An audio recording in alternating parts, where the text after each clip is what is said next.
بسم اللہ الرحمن الرحیم۔ ناظرین السلام علیکم۔ ایک یہودی کو رسول خدا صلی اللہ علیہ وسلم سے چاند دینار قرض واپس لینا تھا۔ ایک دن آپ راستے میں جا رہے تھے کہ وہ یہودی آپ کے پاس آیا اور اس نے کہا، جب تک آپ میرا قرض ادا نہیں کریں گے اس وقت تک میں آپ کو یہاں سے نہیں جانے دوں گا۔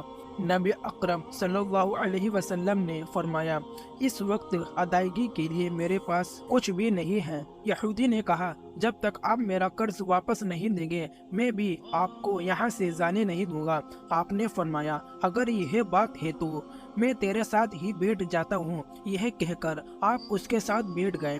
جیسے جیسے وقت گزرتا گیا آپ کے صحابہ وہاں جمع ہوتے گئے۔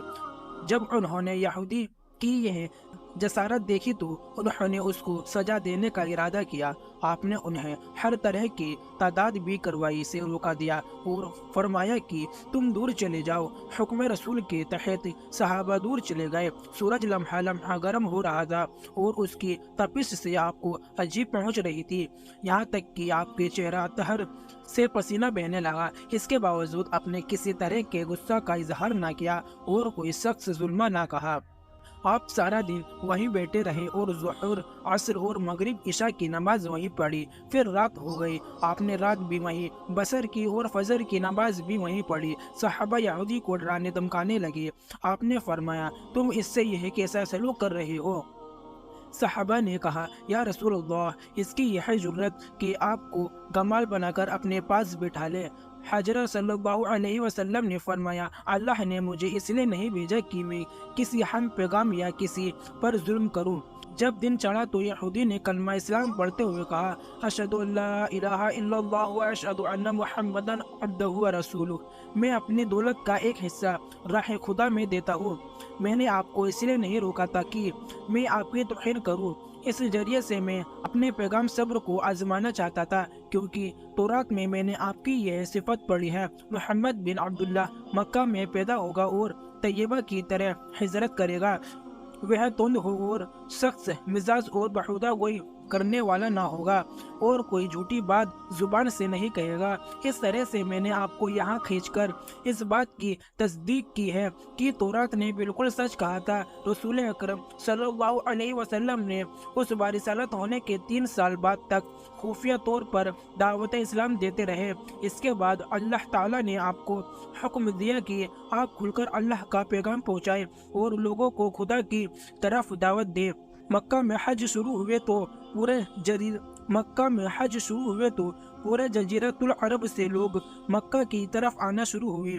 نبی اکرم صلی اللہ علیہ وسلم کے صفا پر چڑھے اور آپ نے بلند آواز سے فرمایا، لوگو، میں اللہ کا رسول ہوں، تم اللہ رب العالمین پر ایمان لے آؤ۔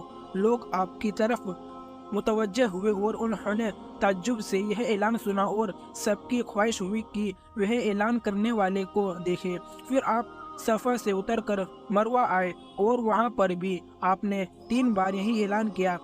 جب ابو جہل نے حضرت صلی اللہ علیہ وسلم کا یہ اعلان سنا تو اسے سخت غصہ آیا۔ اس نے زمین سے ایک پتھر اٹھا کر آپ کی پیشانی پر مارا، جس نے آپ کی پیشانی زخمی ہو گئی، خون بہنے لگا اور آپ کا پورا چہرہ لہو لہان ہو گیا۔ اس کے بعد تمام موچقین آپ کو پتھر مارنے لگے۔ نبی اکرم صلی اللہ علیہ وسلم مجبور ہو کر کوہ اب کبھی اس پر چڑھ گئے اور ایک چٹان کے پیچھے جا کر چھپ گئے۔ مشرکین نے بھی آپ کو تاکو کیا کہ لیکن آپ انہیں کہیں دکھائی نہ دیے۔ کام نمراد ہو کر انہیں واپس آنا پڑا۔